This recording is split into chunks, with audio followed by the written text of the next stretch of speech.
अस्सलाम वालेकुम नाजरीन, आप देख रहे हैं नया पाकिस्तान और मैं हूं शहजाद इकबाल। एहतसाब अदालत की जानिब से कल बानी पाकिस्तान तहरीक इंसाफ इमरान खान को 190 मिलियन पाउंड केस में 14 साल की सजा और उनकी अहलिया को 7 साल की सजा सुना दी गई है, जिसके बाद अब यह देखना होगा कि इन सजाओं का हुकूमत और पाकिस्तान तहरीक इंसाफ के मुज़ाकरात के मुस्तकबिल पर क्या असर पड़ेगा। क्योंकि कहने को तो दोनों फरीकैन इस फैसले के बावजूद मुज़ाकरात जारी रखने के ऊपर आमादा नजर आते हैं, मगर इस फैसले से पहले ही पाकिस्तान तहरीक इंसाफ की जानिब से यह मुतालबा किया जा चुका है कि हुकूमत 7 रोज के अंदर तहरीरी मुतालबात पर हतमी जवाब दे जिसमें जुडिशल कमीशन के क़याम पर आमादगी का इजहार लाजमी है, वरना मुज़ाकरात खत्म तस्वुर किए जाएंगे। जबकि दूसरी तरफ वफाकी हुकूमत हतमी तहरीरी जवाब से पहले ही अपने बयानात में पाकिस्तान तहरीक इंसाफ के तकरीबन तमाम मुतालबात को नाकाबिल अमल करार दे चुकी है। इसके अलावा इमरान खान और बुशरा बीबी के खिलाफ एहतसाब अदालत के फैसले के बाद आज भी हुकूमती वुज़रा की जानिब से प्रेस कॉन्फ्रेंस का सिलसिला जारी रहा। वफाकी वज़ीर इत्तेहाद अता तारर ने आज कहा है कि पाकिस्तान तहरीक इंसाफ अपनी चोरी छुपाने के लिए मजहब का इस्तेमाल कर रही है, जबकि सूबाई वजीर मरियम औरंगजेब ने कहा है कि इमरान खान इस मुल्क के सबसे बड़े डाकू हैं, दूसरों को चोर कहने वाले पर खुद करप्शन साबित हो गई है। मगर पाकिस्तान तहरीक इंसाफ का मुसलसल ये मौक़िफ़ है कि इस केस में ना इमरान खान को कोई माली फ़ायदा हुआ, ना रियासत को कोई नुकसान हुआ। इमरान खान को सिर्फ सियासी इंतकाम का निशाना बनाया जा रहा है। इस पर हम मजीद बात करेंगे, जिसके लिए सबसे पहले हमें ज्वाइन किया है पाकिस्तान तहरीक इंसाफ के सेक्रेटरी जनरल सलमान अकरम राजा ने।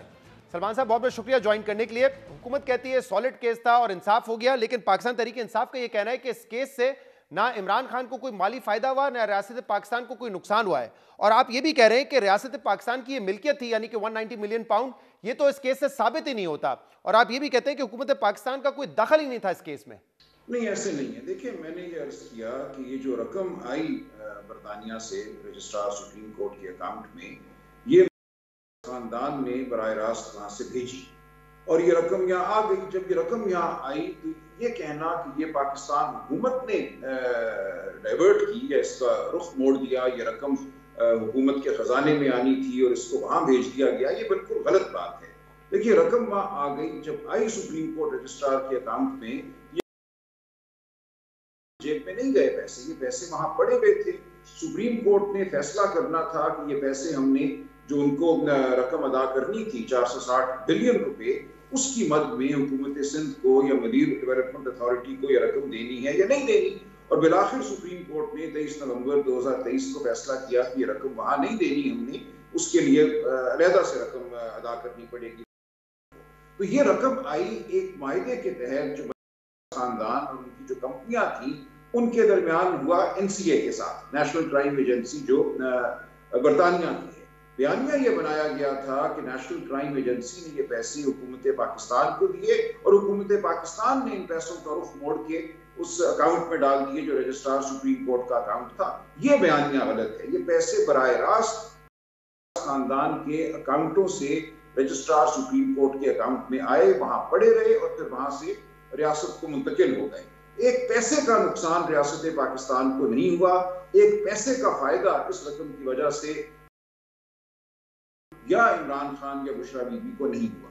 अच्छा, इसमें बारी बारी बात कर लेते हैं। आप कह रहे हैं कि हुकूमत पाकिस्तान या एक्सचेकर को एक धेले का नुकसान नहीं हुआ, ये बात कैसे फैक्चुअली दुरुस्त है? क्योंकि ये रजिस्ट्रार के अकाउंट में तो नहीं आए थे। ये जो पैसा नेशनल क्राइम एजेंसी ने पहले फ्रीज किया और बाद में वो पैसा आया, ये बेसिकली आपका जो पैसा था वही पैसा वापस उन्हीं को मिल गया ना, क्योंकि सुप्रीम कोर्ट का जो अकाउंट है उनकी लायबिलिटी के अगेंस्ट, उनका जो जुर्माना था उनके अगेंस्ट एडजस्ट हुआ।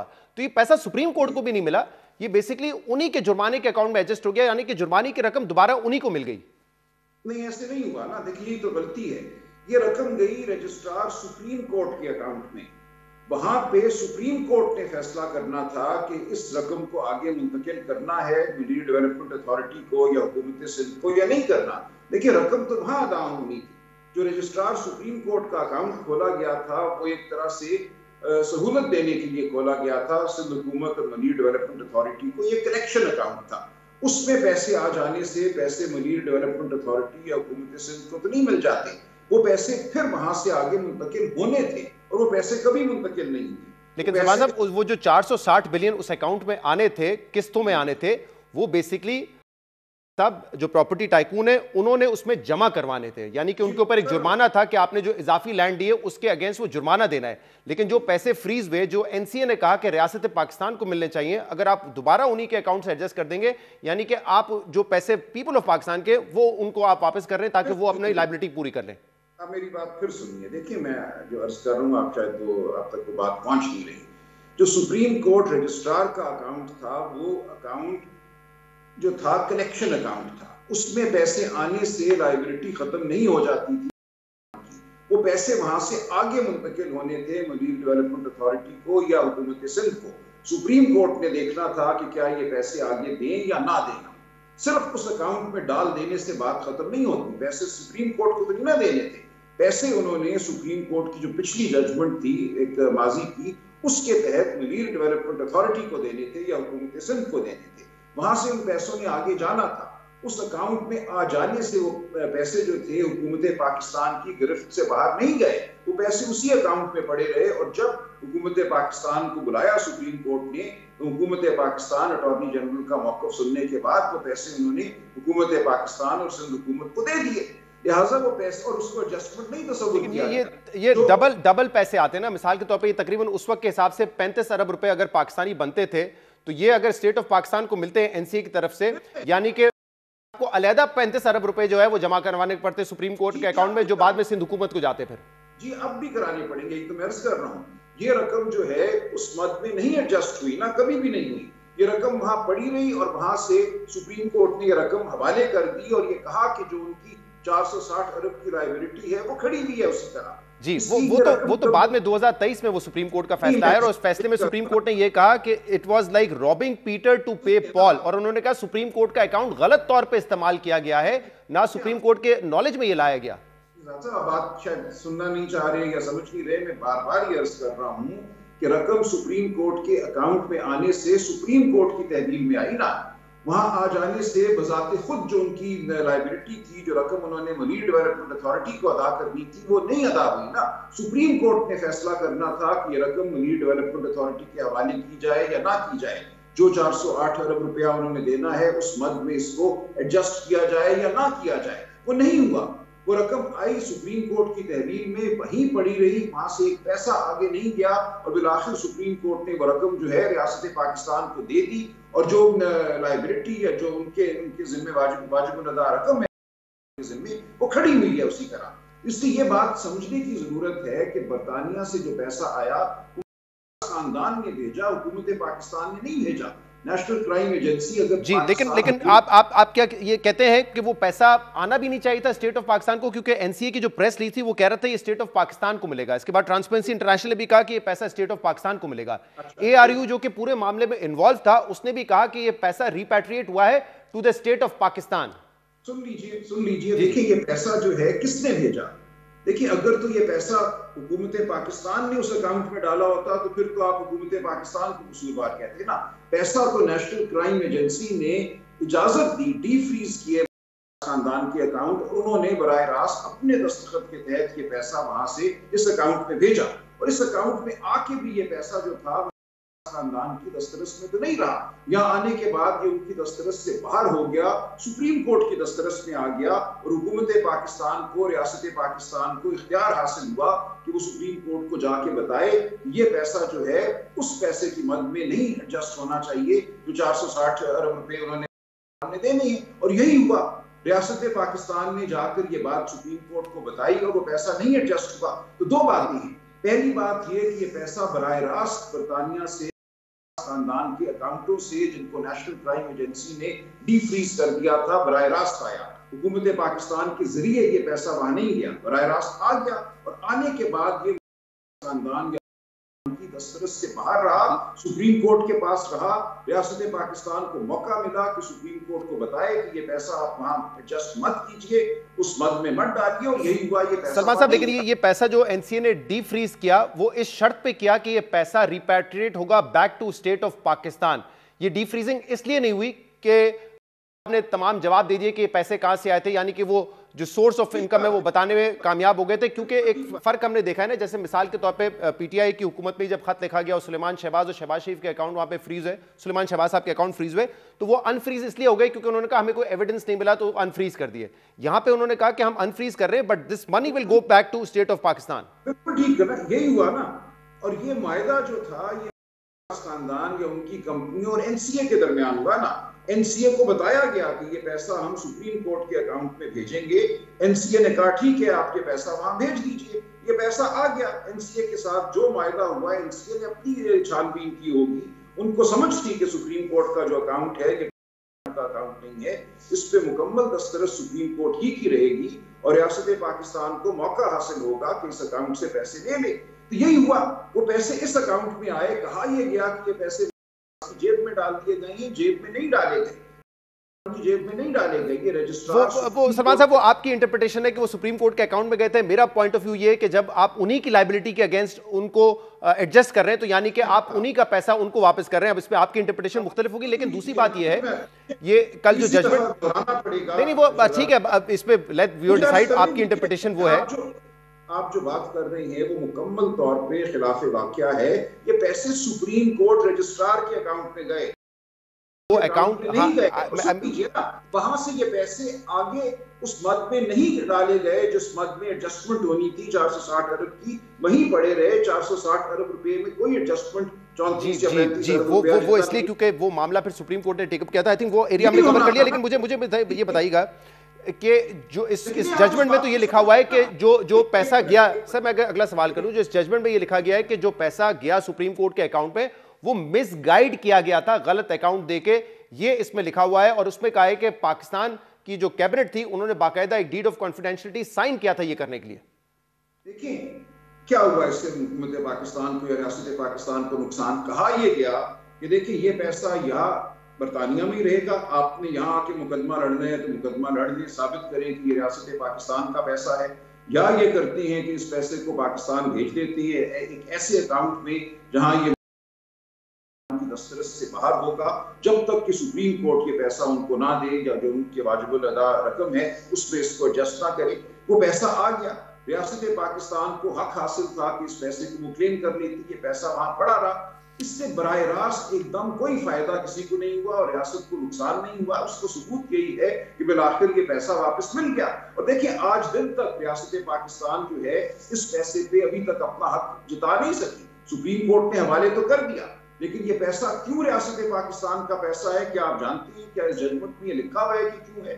हुआ ये कि वहां बरतानिया में ये पैसा किसी तरीके से आया, उसको वो एक्सप्लेन नहीं कर सके, शायद हुंडी से आया हो, जैसे भी आया हो, लेकिन उससे तो ये साबित नहीं हो जाता कि ये रियासत पाकिस्तान का पैसा है। हुआ सिर्फ ये कि उन्होंने ये कहा कि इस पैसे को हम पाकिस्तान भेज देते हैं ताकि पाकिस्तान के कवानीन के तहत इस पैसे के साथ जो होना है हो, या हमारे इदारे हैं, FPR है, मनी लॉन्ड्रिंग का कानून है, FIA है, वो चाहे तो इस पैसे को साबित करें ये रियासत पाकिस्तान का पैसा है, ये मनी लॉन्ड्रिंग का पैसा है, ये टैक्स इवेजन का पैसा है। ये तमाम मामलात जो हैं हमारे कानून के तहत पाकिस्तान में देखे जा सकते हैं। वहां पे तो ये अकाउंट फ्रीज किए गए थे, वो सस्पिशियस ट्रांजैक्शन पे किए गए थे और उन्होंने फिर सिविल सेटलमेंट की, उसको आगे क्रिमिनल वो केस की तरफ नहीं लेके गए। लेकिन मुझे ये बात बताइएगा कि इसमें फिर अगर दो फरीकैन के दरमियान ये मामला था तो स्टेट ऑफ पाकिस्तान का क्या रोल था? क्यों काबीना में एक नोट पेश किया गया जिसको बंद लिफाफे में साइन किया गया? फिर रोल क्या था इसमें स्टेट ऑफ पाकिस्तान का? आ गई ना, स्टेट ऑफ पाकिस्तान का रोल सिर्फ इतना था, नेशनल क्राइम एजेंसी ने ये कहा कि हम चूंकि खानदान के साथ एक सेटलमेंट कर रहे हैं, हम नहीं चाहते कि इसकी तशहीर हो, आप कॉन्फिडेंशियलिटी का हमें यकीन दिलाएं कि इसकी तशहीर नहीं होगी, ताकि कल को हम किसी और मुल्क के साथ या किसी और इसी तरह के शख्स के साथ कोई मायदा करते हैं तो इसकी नजीर ना दी जाए, या मायदा नहीं करते तो इसकी नजीर ना दी जाए। लेकिन सलमान साहब, ये तशहीर तो खुद NCA ने की, उन्होंने बाकायदा प्रेस रिलीज में दूसरी पार्टी का नाम लिया और कहा कि ये पैसा हम वापस कर रहे हैं क्योंकि हमारी आउट ऑफ कोर्ट सेटलमेंट हुई है इनके साथ। 3 दिसंबर की उनकी अपनी प्रेस रिलीज है, तो तशहीर तो वो खुद कर रहे थे। वो पाकिस्तान को क्यों मना करेंगे और पाकिस्तान की काबीना को भी कह देंगे कि आप अपने काबीना मेंबर को भी ना दिखाएं, बंद लिफाफे में कर रहे हैं? ये NCA कैसे करने का इख्तियार है? नहीं देखिए, उसमें हमें नुकसान कोई नहीं था ना रियासत पाकिस्तान को। उन्होंने मुकम्मल जो मायदा है उसकी तो तशहीर नहीं की ना, एक प्रेस रिलीज जारी की ये पैसा वापस जा रहे हैं। क्या मायदा है, वो कितने सफात पर मुश्तमिल है, वो तो जजमेंट में भी नहीं आया। इस जजमेंट में भी जो प्रोसिक्यूशन है उस मायदे को पेश नहीं कर सकी, किसी को पता ही नहीं कि वो मायदा क्या है आज दिन तक। वो मायदा खानदान और नेशनल क्राइम एजेंसी के बीच था। सिर्फ रियासत पाकिस्तान को इतना कहा गया कि इसके तहत पैसे चूंकि आपकी जुरिस्डिक्शन में आ रहे हैं, आपके दायरे इख्तियार में आ रहे हैं, आपके अपने इदारे अपने कानून के तहत आपने जो करना है इस पैसे के तहत कीजिए, सुप्रीम कोर्ट के अकाउंट में आ जाएगा, उसके बाद आप जानिए। ये तो हुकूमत पाकिस्तान का उस वक्त पॉइंट ऑफ व्यू ये नहीं था ना। मैं आपको अगर बताऊं, ये ARU की प्रेस रिलीज है, मैं अगर इसका अगर पढ़ दूं आपको, 20 जनवरी 2020 की है, जिसमें खुद ARU कहता है कि हमने नेशनल क्राइम एजेंसी के साथ बाकायदा नेगोशिएट किया, जिसको लीड कर रहे थे चेयरमैन ARU शहजाद अकबर। उसके तहत अकाउंट फ्रीज हुए और फिर ये पैसा जो है आया पाकिस्तान में, रिपैट्रिएट हुआ to the state of Pakistan, to the state of Pakistan, जो हुआ नहीं एक्चुअली। एक चीज है प्रेस रिलीज, एक चीज है वो वाकयात और शहादत जो अब इस जजमेंट का हिस्सा बन चुकी है। आप उन चीजों को देखिए कि ये प्रेस रिलीज नहीं, ये अपना ऑफिशियल लेटर है ARU का, ऑफिशियल लेटर है। लेकिन देखिए यही हुआ ना, पैसा पाकिस्तान आ गया, वो किसी की जेब में नहीं गया, वो रजिस्ट्रार सुप्रीम कोर्ट की तहवील में रहा, वो सुप्रीम कोर्ट की तहवील में रहा, वो किसी की जेब में नहीं गया। वो पैसा तो सुप्रीम कोर्ट की तहवील में रहना था जब तक वो 460 नहीं हो जाता और उसका फैसला नहीं हो जाता। यानी कि हम बात करें, what I am trying to say, अगर एक नुकता मेरा सुन ले, 460 बिलियन का जुर्माना था, प्लस ये 35 अरब रुपए पाकिस्तान को अलग मिले, यानी कि 495 billion in the and people of Pakistan को मिलने चाहिए थे। जो आप बात कर रहे हैं, आप कह रहे हैं कि इन दी एंड, क्योंकि ये 35 बिलियन भी वहीं चला गया सुप्रीम कोर्ट के अकाउंट में, तो इन दी एंड फिर स्टेट ऑफ पाकिस्तान को, पीपल ऑफ पाकिस्तान को 460 अरब मिलते। मैं कह रहा हूं 495 बिलियन मिलने चाहिए थे। ये फर्क है इसमें। ये रकम जो है उस 460 के अलावा है। लेकिन यही तो सुप्रीम कोर्ट ने कहा, और सुप्रीम कोर्ट को इख्तियार हासिल था कि वो ये कहे कि जो 60 अरब देने थे वो अपनी जगह खड़े रहेंगे। ये रकम जो आ गई है, सिंपल सवाल है कि ये पैसा जो है, ये अकाउंट नंबर 1 जो स्टेट का पैसा है, उसमें क्यों नहीं आ सकता था? क्या मसला था, आ जाता वहां पर था। लेकिन यही माहिदा नहीं किया ना, जो माहिदा किया। देखिए रियासत पाकिस्तान तो वहां फरीक नहीं थी। हम अगर वहां जाके कहते कि नहीं, हमें नहीं कबूल किया आपके पैसा भेजे खानदान के साथ किसी मायदे के तहत, तो फिर उन्होंने हमें ये कहना था कि आओ फिर यहाँ मुकदमा लड़ दो, हम फ्रोजन रखते हैं इस पैसे को। आप बात को समझिए, हमारे पास रियासत पाकिस्तान के पास 2 रास्ते थे। या बरतानिया जाकर मुकदमा लड़ते, 10 साल 12 साल पता नहीं कितनी देर उस मुकदमे में लगती, साबित कर भी पाते ये पैसा रियासत पाकिस्तान का है या नहीं। तो ऑफशोर कंपनियों का पैसा था ना, वहां पे दुनिया के बेशक आप, मैं समझ रहा हूं आपकी बात, लेकिन आप मुकदमा नहीं लड़ते। आप जैसे पैसा आया है वैसे ही आता, लेकिन सिर्फ स्टेट ऑफ पाकिस्तान के पास आ जाता, सुप्रीम कोर्ट में ना जाता। ये तो बड़ा आसान था, क्योंकि ये दलील बड़ी कमजोर है कि हमने इसलिए वो डीड ऑफ कॉन्फिडेंशियलिटी साइन किए ताकि इसकी तशहीर ना की जाए। ARU कह चुका है, ARU उसका क्रेडिट लेता रहा है कि पैसा हम लेकर आए, NCA कहता रहा है कि हम ये पैसा पाकिस्तान को भेज रहे हैं, ट्रांसपेरेंसी इंटरनेशनल ने खबरें दे दी हैं। तो फिर ये दलील कि वो सिर्फ काबीना का रोल इतना था कि हम उसको कॉन्फिडेंशियल रखने के लिए साइन कर रहे हैं, सर ये हजम नहीं होती। और जो नोट की बात की गई है, जो प्राइम मिनिस्टर को लिखा शहजाद अकबर ने, उसके बारे में जो जजमेंट में लिखा गया है वो भी ये साबित नहीं करता। वो तो कहता है कि गुमराह किया गया है उस नोट में कि किस अकाउंट में पैसा जाएगा। देखिए फिर सुनिए, इस अकाउंट में पैसा भेजना खानदान की सदा थी, जिसको नेशनल क्राइम एजेंसी ने कबूल कर लिया। उन्होंने इस अकाउंट को देखा, समझा कि ये क्या अकाउंट है, वो इस हवाले से मुतमईन थे ये पैसा हम वापस इनकी जेब में नहीं डाल रहे, ये सुप्रीम कोर्ट के हवाले कर रहे हैं। उन्होंने ये मायदा इनके साथ कर लिया। हुकूमत पाकिस्तान को ये कहा कि इसकी तशहीर ना कीजिए। और देखें 3 दिसंबर 2019 को ये मामला काबीना में आता है, उससे पहले 100 मिलियन पाउंड तो आ चुके थे। उन्होंने ये पैसे भेजना भी शुरू कर दिए डायरेक्टली खानदान के अकाउंट से। ये पैसा रजिस्ट्रार सुप्रीम कोर्ट के अकाउंट में आना शुरू हो गया था। उसकी एक तरह से तौसीक हुई 3 दिसंबर को कि ठीक है ये आ जाए पैसा। वो पैसा उनकी जेब में नहीं जा रहा। उसकी एक वजह है क्योंकि काबीना के अप्रूवल से 1 महीना पहले हुकूमत पाकिस्तान NCA के साथ 6 नवंबर 2019 को एग्रीमेंट कर चुकी थी, इसलिए वो पैसा आना शुरू हो गया। बाद में उसको कवर देने के लिए फिर 3 दिसंबर को काबीना से एक बंद लिफाफे में उसको साइन करवाया गया। वो हुकूमत पाकिस्तान ने नहीं किया, शहजाद अकबर ने किया, लेकिन बाहर उससे कतई नजर ARU ने किया। ARU तो फिर हुकूमत पाकिस्तान का इदारा था ना। देख लेते हैं वो हुकूमत पाकिस्तान है। देखिए इस तरह सर लिखा हुआ है ना, government of Pakistan prime minister office asset recovery unit. ये शहजाद अकबर अपने तौर पे पर्सनली तो नहीं चला रहे थे।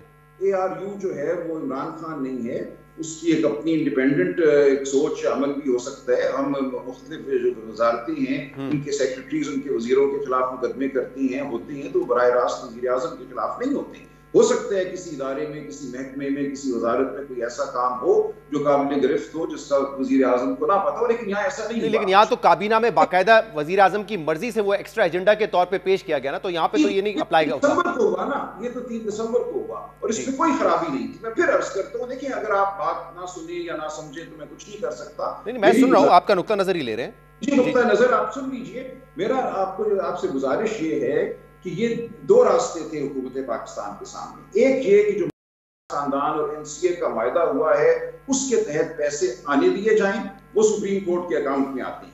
दूसरा ये था कि हम कहते नहीं, हमें इस वायदे पे इख्तिलाफ है, हम इस पैसों को नहीं चाहते कि इस तरह से पाकिस्तान आए, हम इस मुकदमे को आकर लड़ेंगे और साबित करेंगे कि ये पैसा हुकूमत पाकिस्तान का है और इसको इस तरीके से हमारे हवाले किया जाए। आई अंडरस्टैंड, बट आप ये कह रहे हैं कि या तो ये पैसा सुप्रीम कोर्ट के अकाउंट में आता या नहीं आता, ये कौन हमें इंपोज करेगा हम पे? ये सब इंपोज कर रहे थे या एनसीए इंपोज कर रहा था? ये कैसे हो सकता है?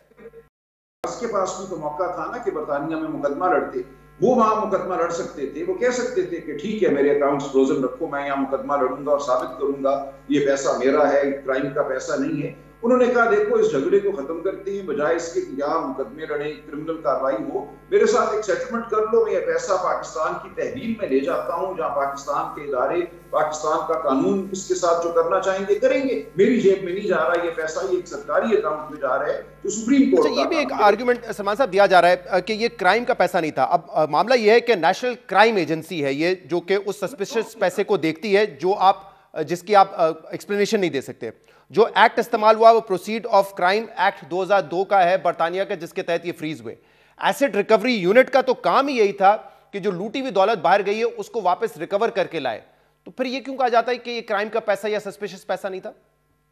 नहीं, देखिए, क्राइम एक और चीज है, सस्पिशियस एक और चीज है। क्राइम तो ये है ना कि आपने कहीं डाका डाला, कोई आपने चोरी की और वो पैसा आप लेके भाग गए।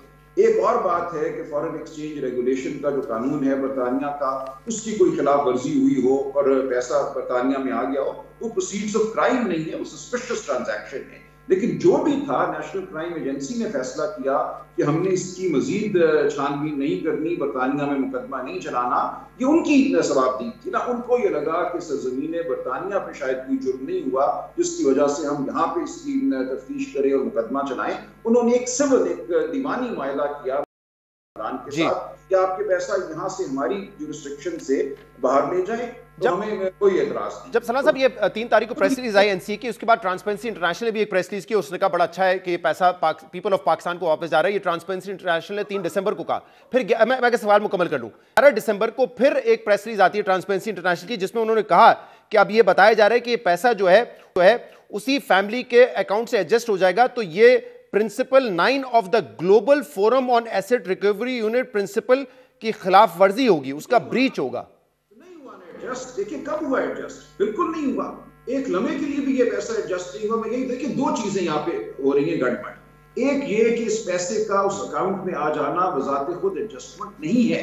उसके बाद सुप्रीम कोर्ट ने एक ऑर्डर पास करना था और कहना था हाँ ये पैसा आ गया, अब हम इसको दे रहे हैं मरीन डेवलपमेंट अथॉरिटी को या हुकूमत सिंध को, तब वो रकम जो है एडजस्ट होनी थी। ये नहीं हुआ और इसीलिए इस पैसे का सुप्रीम कोर्ट के अकाउंट में आ जाना की लायबिलिटी को बजाते खुद कम नहीं करता था, लायबिलिटी को कम नहीं करता था।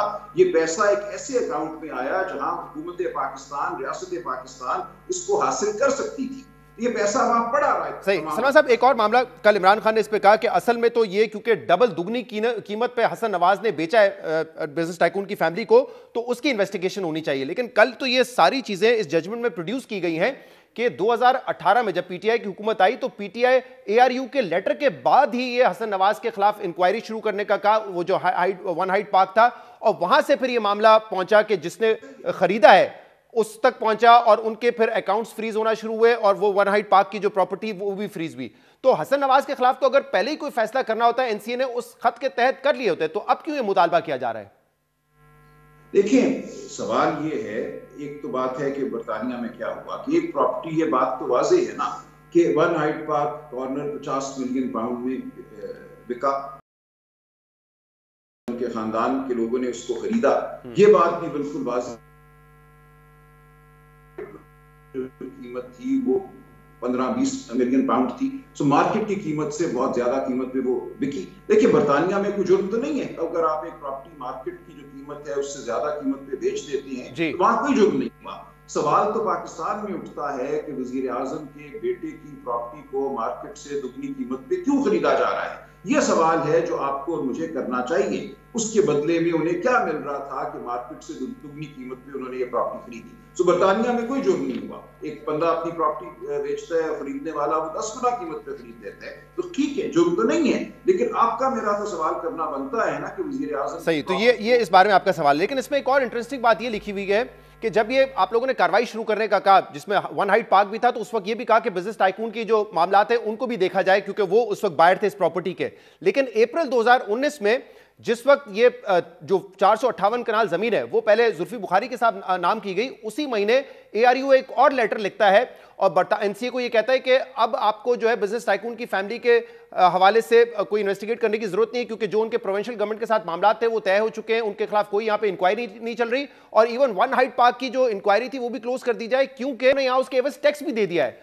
तो अब इस जजमेंट में कहा है कि ये सारी चीजें कोइंसाइड कर रही हैं। अप्रैल में जमीन ट्रांसफर होती है बिजनेस टाइकून की फैमिली से जुल्फी बुखारी को और अप्रैल 2019 में ही शहजाद अकबर का एआरयू जो है खत लिखता है एनसीए को अपने पुराने खत पर यू टर्न लेता हुआ। देखिए हुआ यूं था कि सुप्रीम कोर्ट का पहले एक फैसला आया मुनीर की जमीन के हवाले से, जो 16,000 एकड़ जमीन मुनीर में दी गई। सुप्रीम कोर्ट ने उसमें ये डायरेक्शन दी नैब को कि इसकी इन्वेस्टिगेशन करो। उसके बाद सुप्रीम कोर्ट ने अपने फैसले को तब्दील किया और ये कहा, नैब को रोक दिया इन्वेस्टिगेशन करने से और कहा कि अगर ये 460 अरब रुपए दे देती हैं और जब तक 8 साल का वक्त उनको दिया गया उस वक्त तक कोई मजीद इंक्वायरी एक्शन ना लिया जाए नैब के कानून के तहत। लिहाजा दोनों बातें दुरुस्त हैं। सुप्रीम कोर्ट के दूसरे हुक्म के तहत इंक्वायरी रोक दी गई थी, नैब में कार्रवाई खत्म हो गई थी या मुअत्तल हो गई थी और 8 साल की मोहलत जो है दे दी गई। तो जो दूसरा खत आप जो बता रहे हैं वो सुप्रीम कोर्ट के हुक्म के मुताबिक है। नहीं, वो तो अप्रैल 2019 में लिखा हुआ, उस वक्त तो सुप्रीम कोर्ट इसमें इन्वॉल्व भी नहीं हुई थी। उसमें तो ये कहा गया है कि तमाम उनके जो केसेस हैं वो बंद हो गए, जबकि जीआईटी उस वक्त भी, ये जो जजमेंट में लिखा हुआ है कि जीआईटी तो उस वक्त भी तहकीकात कर रही थी बैंक अकाउंट केस के हवाले से, जाली बैंक अकाउंट केस के हवाले से। दूसरा मामला है जो ये मुनीर की जमीन का मामला है, इसके हवाले से सुप्रीम कोर्ट के 2 फैसले हैं, एक 2017 का है और एक उसके बाद 2018 की किसी तारीख का है। उस दूसरे फैसले में सुप्रीम कोर्ट ने नैब को इंक्वायरी से रोक दिया था, कार्रवाई से रोक दिया था और कहा था कि अब आप रुक जाइए। अब मुझे बताइएगा, क्योंकि उस वक्त आप पीटीआई का ना हिस्सा थे ना उस वक्त आप काबीना में थे, लेकिन आप क्योंकि एक राउंड लॉयर हैं, अब ये सारी चीजें जो पूरा फैसला पढ़ते हैं कि जो डेट्स और मंथ क्लैश करते हैं, उसी में 458 कनाल जमीन जुल्फी बुखारी को मिलना, फिर इमरान खान को मिलना, बुशरा बीबी के नाम पे वो ट्रस्ट बनना, और इमरान खान की हिस्ट्री से आप भी वाकिफ हैं, शौकत खानम हो, नमल हो, मल्टीपल डोनर्स हैं, hundreds and thousand of donors हैं जो कि उन इदारों को बनाया और जिसको इमरान खान अपने गुडविल के तौर पे सियासत में भी इस्तेमाल करते हैं। यहां पे एक ऐसे शख्स का पैसा जिसके खिलाफ वो माजी में भी बात करते रहे, अब सस्पिशियस ट्रांजैक्शंस भी हुई हैं, उसी दौरान वो उनको जमीन देता है, उसके वो ट्रस्ट बनता है, ट्रस्ट के लिए अलग पैसा मिलता है। इसमें कोई आपको जो है क्विड प्रो को का मामला नहीं नजर आता कि आपने असर और रसूख इस्तेमाल करते हुए उनको बेनिफिट दिया है और उन्होंने आपको बेनिफिट दिया है, लिया है? देखिए सवाल तो फिर यही होगा ना कि ट्रस्ट बनने से या ट्रस्ट में जमीन के जाने से क्या इमरान खान या बुशरा बीबी को कोई फायदा होगा? अलकादिर ट्रस्ट उसी तरह का ट्रस्ट है जैसा शौकत खानम है या नमल है, वहां अरबों रुपए लोग हर साल देते हैं उन ट्रस्ट में, तो क्या वो इमरान खान की जेब में जाते हैं या वो इमरान खान को जाती है? लेकिन इतने सारे डोनर्स हैं सलमान साहब, यहाँ पे सिंगल डोनर है, वहां पे चले इमरान खान कह सकते हैं मुझे नहीं पता कौन कहां से पैसा ला रहा है, यहाँ तो आपको पता है कि एक बंदे के पैसे फंस गए, उसके तहत आप पैसा पाकिस्तान में लाके आप ट्रस्ट बना रहे हैं ना। देखिए बहुत डोनेशन बहुत से ट्रस्ट को देते हैं, आप जरा लिस्ट देख लीजिए कि पाकिस्तान में कितने फलाई इदारों को वो पैसा देती हैं, तो आपके सामने आ जाएगा। एक शख्स आके कहते हैं कि ये यूनिवर्सिटी बनाने में मैं मदद करना चाहता हूँ, ये ट्रस्ट होगा, ये आपकी जेब में। और आपको लगता है कि एक पब्लिक ऑफिस होल्डर, खासतौर पे वजीर आजम, वो ट्रस्ट भी बना सकता है? हिलरी क्लिंटन का शायद आपने केस देखा हो कि पब्लिक ऑफिस होल्डर डोनेशन भी इकट्ठा करे अपने पर्सनल बेनिफिट के लिए, चाहे वो माली फायदा ना हो लेकिन गुडविल के तौर पर तो वो इस्तेमाल होगा, तो ये नहीं इजाजत होती है। और इस फैसले में भी लिखा है कि पब्लिक ऑफिस होल्डर जो है वो नहीं अतिया लेके ट्रस्ट बना सकता है। देखिए हमारे यहाँ ऐसा कोई कानून नहीं है, मुझे नहीं इल्म कि ऐसा कोई कानून पाकिस्तान में हो। बाहर कोई हो सकता है कानून हो, अमेरिका में, पाकिस्तान में कोई कदर नहीं थी और यहाँ होता रहेंगे। देखिए ट्रस्ट एक बन गया तो ये बात तो बिल्कुल वाजे है, और इस जजमेंट में कोई चीज नहीं है जो ये साबित करे कि उस ट्रस्ट से एक पैसा भी बाहर निकला और इमरान खान या बुशरा बीबी की जेब में गया। वो ट्रस्ट मौजूद है, पैसे मौजूद हैं, उसके तहत एक इदारा चलता रहा, इसलिए वहां से मुनफियत का तो कोई आंसर नहीं है। दूसरी तरफ हमें यह देखना है कि जो पैसा आया सुप्रीम कोर्ट के अकाउंट में, क्या वहां से एक पैसा भी किसी की जेब में गया, उससे उनको फायदा पहुंचा? तो वहां भी जवाब ये है कि नहीं। और तीसरा सवाल ये है कि क्या रियासत पाकिस्तान को एक पैसे का नुकसान हुआ इस तमाम मामले में? तो वहां भी जवाब अब ये दलाइल तो आप इस्तेमाल करेंगे, लेकिन एक और मामला जो कि इस जजमेंट में है वो है पैरा 56, जिसमें खुद ये बताया गया है कि फॉरेन ऑफिस के थ्रू म्यूचुअल लीगल असिस्टेंस के जरिए वो बुनियादी डॉक्यूमेंट्स हासिल करने की कोशिश की, जिसमें एनसीए ने एसेट फ्रीजिंग ऑर्डर भी दिया है, जो मुआहदा एनसीए और मलिक राज फैमिली के दरमियान हुआ है, और जो मुआहदा स्टेट ऑफ पाकिस्तान और एनसीए के दरमियान हुआ है, लेकिन वो अभी तक we are waiting for those documents. लेकिन फिर इसी में आगे जज ने ये भी जवाब दिया है कि वो जो नोट था जो प्राइम मिनिस्टर के नाम लिखा था, उसमें वो सारे फैक्ट्स मौजूद हैं, और क्योंकि वो एडमिटेड फैक्ट है तो लिहाजा उन डॉक्यूमेंट्स का ना होना भी कोई फर्क नहीं पड़ता। आपको लगता है ऐसा ही है, या हाईकोर्ट में ये डॉक्यूमेंट्स का होना बहुत इंपॉर्टेंट होगा? नहीं, देखिए जो तो मलिक रियाज खानदान और एनसीए के दरमियान मुआहदा था वो कलीदी एक दस्तावेज है, उसका होना तो जरूरी है। बाकी जो काबीना से बात प्रूव कराई गई या जो नॉन कॉन्फिडेंशियलिटी एग्रीमेंट हुआ, यानी कि चीजों को मुश्तहर ना करने का जो मुआहदा हुआ, वो हुकूमत पाकिस्तान और एनसीए के दरमियान हुआ, उसका जिक्र आ गया है, वो ठीक है। उस पर इतनी बात है ना कि जो खानदान और एनसीए का मायदा है, हम उस मुकम्मल मायदे की तशरीह नहीं करेंगे। और वहां ये भी लिखा हुआ है, मासवाए ये कि किसी कानून के तहत इसको पेश करना जरूरी हो तो वो कानून अपना रास्ता लेगा। क्योंकि हमने इस केस पे बहुत ज्यादा बात कर ली, इसके मेरिट्स पे भी तो मेरे पास वक्त कम रह गया। अब मुझे बताइएगा कि ये फैसला क्या असरअंदाज होगा जो डायलॉग इस वक्त आपकी हुकूमत के साथ हो रहे हैं, क्योंकि हुकूमत ने तो उस आप लोगों की तीसरी नशिस्त के बाद ऑलमोस्ट इंदिया दे दिया है कि आप तो चार्जशीट पेश कर रहे हैं ये जुडिशल कमीशन मांग के, और राणा साहब ने अपना पॉइंट ऑफ व्यू दे दिया कि मुश्किल लगता है कि ये बने, लेकिन आर यू स्टिल होपफुल? नहीं, हम क्यों होपफुल हो? नहीं वो करना चाहते तो ना करें। देखिए हमसे इतने सालों से ये कहा जा रहा था मीडिया पे भी, सियासी हलकों में भी, कि आप सियासी कुव्वतों से बात क्यों नहीं करते? कुव्वत तो खैर क्या है, लेकिन सियासी जो पार्टियां हैं उनसे बात क्यों नहीं करते? तो हमने कहा कर लेते हैं बात। हमें पहले भी पता था कि ये इस पोजीशन में नहीं है कि कोई बात कर सके। इनको इजाजत मिलेगी तो बात करेंगे, इजाजत नहीं मिलेगी तो नहीं बात करेंगे। हो सकता है इनको इजाजत से इनकार हो गया, कुछ ऐसा नहीं है हमारे चार्टर में डिमांड्स में। इन्होंने तकाजा किया कि लिख के दो। हम तो कहते रहे कि लिख के क्या, 2 कमीशन आप बना दें, एक तहकीकाती कमीशन 9 मई का, एक 26 नवंबर का। हमारे असीरान जो है उनकी जमानत के रास्ते में हायल ना हो, आसान बात थी। इन्होंने बार बार तकाजा किया कि नहीं आप उसको तहरीर में लाएं, आप लिखें। हमने लिख दिया। वो इनको क्यों नागवार गुजरा? अगर हम ये कह रहे हैं उसमें मुझे बता दीजिए कौन सा जुमला नागवार है। हमने ये लिखा कि आप ये कर दीजिए और सवालिया निशान लगाए हैं। क्या जरूरत से ज्यादा फोर्स का इस्तेमाल हुआ? क्या जो तशद्दुद हुआ वो मावराए कानून था? ये सवाल है जो एक कमीशन के सामने तो बड़ा वैलिड एक क्वेश्चन है कि इस हुकूमत के पास इख्तियारात कितने हैं। हम भी उस पर सवाल उठाते रहते हैं, लेकिन जिनके पास इख्तियार है वो आपको भी पता है। और इरफान सिद्दीकी साहब ने आज ये कहा है, जो कि तर्जुमान है हुकूमती कमेटी के, वो कहते हैं कि अगर आपका एक चैनल खुल गया है, क्योंकि गौहर साहब की मुलाकात हो गई आर्मी चीफ से, तो अगर वो चैनल खुल गया है तो ठीक है, आप यहाँ पे बात ना करें, आप वहीं पे मामला को आगे लेके जाएं। वो चैनल खुला है या एक ही मुलाकात थी, उसको सिर्फ ये कहा जाए? मैं नहीं समझता कोई चैनल खुला है। हम तो यही चाहते हैं कि जो हुकूमत इस वक्त मौजूद है, हम उसे फॉर्म 47 हुकूमत कहते हैं, ये कहने में हमें कोई तामुल नहीं है। हमने एक लफ्ज उस अपने चार्टर में इस्तेमाल किया, द गवर्नमेंट इंस्टॉल्ड। अब इंस्टॉल्ड तो है ना ये, देखिए उसके दोनों मतलब आप ले सकती हैं। कानूनन एक हुकूमत इंस्टॉल होती है या किसी चोर दरवाजे से इंस्टॉल होती है। इंस्टॉल तो होती है एक हुकूमत। उन्होंने उस पर भी एतराज किया कि आपने इंस्टॉल्ड का लफ्ज क्यों लिखा है। मुझे कोई उसमें काबिल एतराज बात नजर नहीं आती। हमारा यही बयानिया और मौक़िफ़ है, बल्कि बड़ा मोहतात लफ्ज है इंस्टॉल्ड। इससे बहुत सख्त लफ्ज इस्तेमाल हो सकता था। सही आप कह, लेकिन वो चैनल खुला नहीं। इमरान खान तो कह रहे थे, बड़ी अच्छी बात है अगर वो भी बात सुन रहे हैं। हम तो काफी अरसे से कहते हैं कि आप हमसे बात करें, वो तैयार नहीं था। वो तैयार है तो अच्छी बात है। फिर आप क्यों कह रहे हैं कि वो चैनल नहीं खुला या नहीं खुलना चाहिए? नहीं, मैंने नहीं कहा नहीं खुलना चाहिए। हमारा मौक़िफ़ ये है कि इस मुल्क में बिल आखिर जो फैसले हो रहे हैं वो मुक़द्दरा कर रही है, नहीं होने चाहिए। हमारा आइन और कानून इसके बरक्स है, लेकिन ये एक ज़मीनी सूरत हाल है। और चूंकि ये ज़मीनी सूरत हाल है, हमारी पैदा करदा ये सूरत हाल नहीं है, इस हकीकत से हमें बहरहाल निबड़ना होगा या इस हकीकत को मानना होगा। तो हम सियासी ताकतों से भी, सियासी पार्टियों से भी बात करना चाहते हैं, और उनके पीछे जो कोई खड़ा है उससे भी बात करना चाहते हैं। इसमें कोई आर नहीं है। बहुत बहुत शुक्रिया सलमान अकरम राजा साहब। तफसील से हमने उनसे बात की कल के फैसले के हवाले से, मुज़ाकरात के हवाले से। प्रोग्राम में एक ब्रेक शामिल करते हैं, मजीद बात करेंगे इससे। Welcome back. पाकिस्तान तहरीक इंसाफ और हुकूमत के दरमियान मुज़ाकरात का मुस्तकबिल क्या होगा, इस पर अब हम बात करेंगे, जिसके लिए हमें ज्वाइन किया है नून लीग के सीनियर रहनुमा और वज़ीर आज़म के मुशीर राना सनाउल्लाह ने। राना साहब बहुत बहुत शुक्रिया वक्त देने के लिए।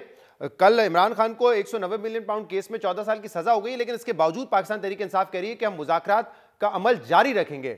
लेकिन शर्त उन्होंने पिछली मीटिंग में आपको बता दी थी कि अगर आप 7 दिन के अंदर आमादगी करते हैं कि जुडिशल कमीशन बनेगा, असूली मौक़िफ़ अगर आपका ये होगा तो अगली मुलाकात होगी, वरना ख़त्म हो जाएंगे डायलॉग। क्या आप लोगों ने कोई इत्तेहादियों से बातचीत करके इस नतीजे पर पहुंचे कि ठीक है जुडिशल कमीशन बना देंगे, या जो प्रेस कॉन्फ्रेंस में 3 दिन पहले आपने कहा था कि होता मुमकिन होता हुआ नजर नहीं आ रहा था, वही पोजीशन है अभी तक?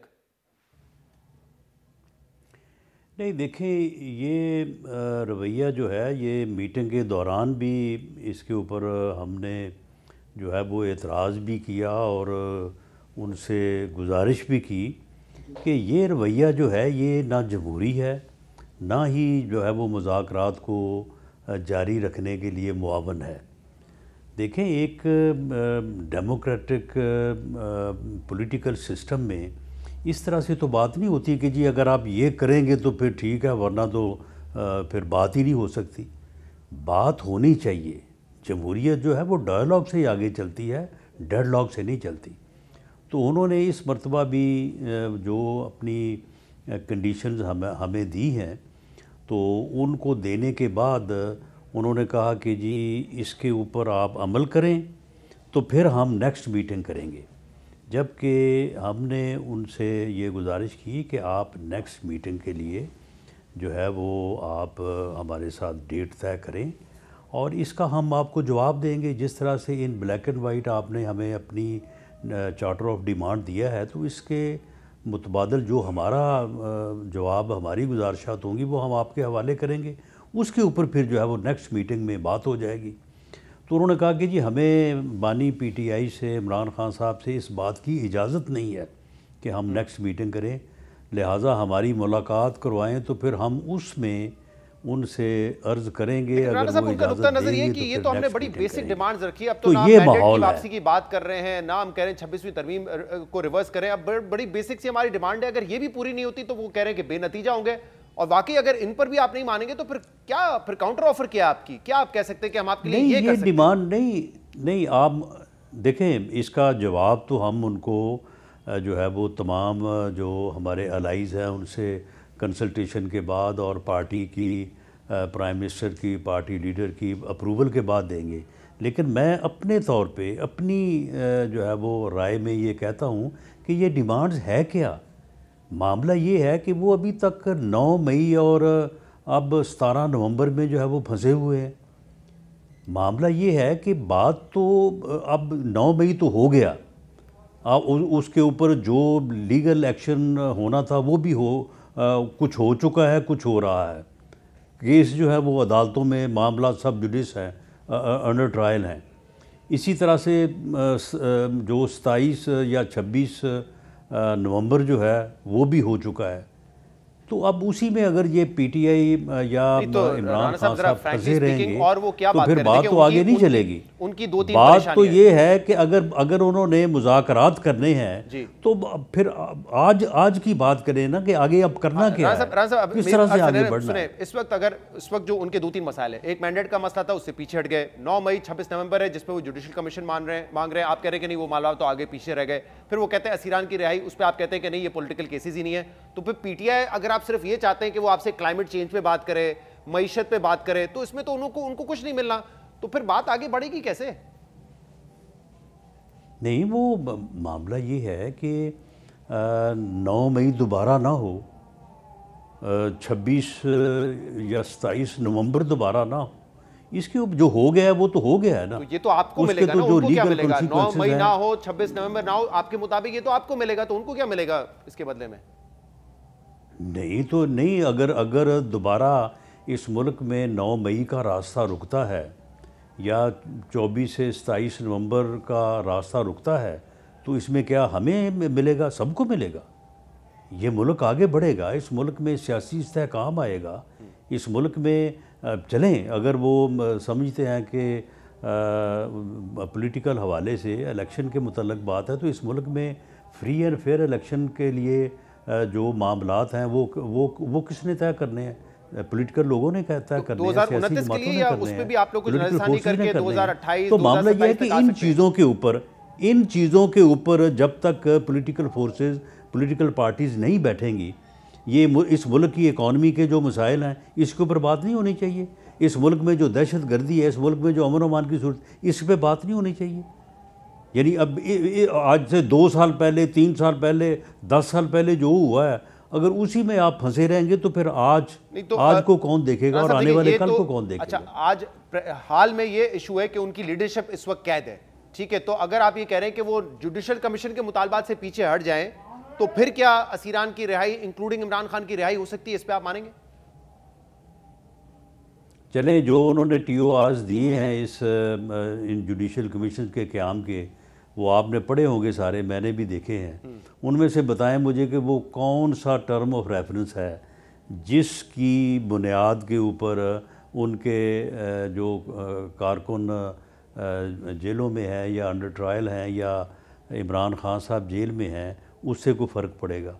उसके मतलब तो उन्होंने बड़ी सीधी बात की है कि जी हम अपनी ज़मानतें अप्लाई करेंगे, हम अपनी ज़मानतों के लिए कोशिश करेंगे, आप उसमें रुकावट ना बने। बिल्कुल हम ये उनको लिख के देने के लिए तैयार हैं कि आपके केसेस अदालतों में जो ज़ेर समात हैं, हम वहाँ पे बिल्कुल रुकावट नहीं बनेंगे। अदालतों में आप अपने केसों को जो है वो ट्रायल करें, अगर अदालतों से आपको ज़मानत मिलती है तो हमें कोई एतराज़ नहीं है। अच्छा, रुकावट नहीं बनेंगे का मतलब है कि अपना असर इस्तेमाल नहीं करेंगे, या जो भी अथॉरिटीज़ होंगी या प्रोसिक्यूशन होगी वो चैलेंज ही नहीं करेगी कि ठीक है आप बेल अगर आप चाहते हैं तो हम आपको सपोर्ट करते हैं, बेल मिल जाए आपको? नहीं, चैलेंज वो ये कह रहे हैं कि हम कोई ऐसा असर व सूख इस्तेमाल कर रहे हैं तो जिसकी वजह से जो है वो हमें इंसाफ नहीं मिल रहा। बिल्कुल उनके इंसाफ के हसूल के लिए हम उनके यानी उनकी मदद करने को तैयार हैं कि उन्हें इंसाफ मिले, और कोई हमारी इस तरह की इंटेंशन नहीं है कि उसे उनके साथ नाइंसाफ़ी हो या उन्हें जो है वो इंसाफ से हम महरूम करें। अच्छा, दूसरे राना साहब, आप लोग कहते हैं कि बाहर के मामलात,